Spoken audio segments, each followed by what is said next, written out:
Syria में बारूदी बवंडर, असद ने कर दिया सरेंडर।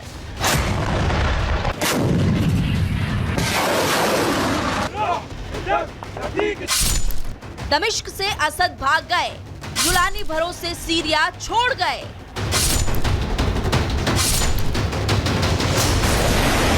कई मोर्चों पर बारूदी जंग में उलझी दुनिया के एक और कोने में बड़ा बदलाव हुआ है। पिछले 2 दशक से गृह युद्ध की आग में जल रहे सीरिया में तख्ता पलट के लिए चल रही खूनी जंग अब तख्ता पलट की तरफ बढ़ गई है। सीरिया के राष्ट्रपति अल असद सरकार के विरोध में विरोधी लड़ाकों ने एक एक करके सीरिया के कई बड़े शहरों पर कब्जा जमा लिया और राष्ट्रपति असद सीरिया छोड़कर भाग गए हैं। विद्रोह की चिंगारी इस बार सीरिया में इतनी तेजी से फैली है कि विद्रोही गुट के लड़ाके राजधानी दमिश्क में घुस चुके हैं और राजधानी में मौजूद राष्ट्रपति के घर के अंदर विद्रोहियों ने डेरा जमा लिया है। विद्रोही इस बार इतनी ताकत के साथ आगे बढ़ रहे हैं कि असद की सेना ने भी विद्रोहियों के सामने अपने घुटने टेक दिए। सीरिया के सरकारी टेलीविजन पर विद्रोहियों का कब्जा है और पूरे सीरिया में असद के शासन का कोई नामो निशान देखने को नहीं मिल रहा है। हालांकि सीरिया में जो हो रहा है इसकी आशंका काफी लंबे वक्त से जताई जा रही थी, लेकिन असद सरकार को सबसे बड़ा झटका राजधानी दमिश्क और होम्स पर विद्रोहियों के कब्जे से हुई। एचटीएस के लड़ाकों ने शहर में जगह जगह लगे राष्ट्रपति असद बशर के पोस्टर्स को फाड़ डाला और फिर उनके स्टैच्यू को ध्वस्त कर सीरिया में अपनी जीत का झंडा लहरा दिया। असद का तख्ता पलट करने वाले विद्रोहियों ने सरकारी इमारतों पर भी अपना गुस्सा जमकर उतारा। उन्होंने सरकारी इमारतों में रखे सामानों को नुकसान भी पहुंचाया। साथ ही उन्होंने सीरिया आर्मी पोस्ट में घुसकर सब कुछ तहस नहस कर दिया। सीरिया में एचटीएस के विरोधियों ने सेंट्रल जेल का ताला तोड़कर उन कैदियों को भी रिहा कर दिया जिन्हें राष्ट्रपति असद के आदेश के बाद वहां की जेल में बंद किया गया था। विद्रोहियों ने होम्स और दमिश्क दोनों शहर की सेंट्रल जेल को तोड़कर कैदियों को रिहा कर दिया। कैदियों को जेल तोड़कर रिहा करने के बाद विद्रोही गुट के एक नेता ने बयान जारी करते हुए ऐलान भी किया है।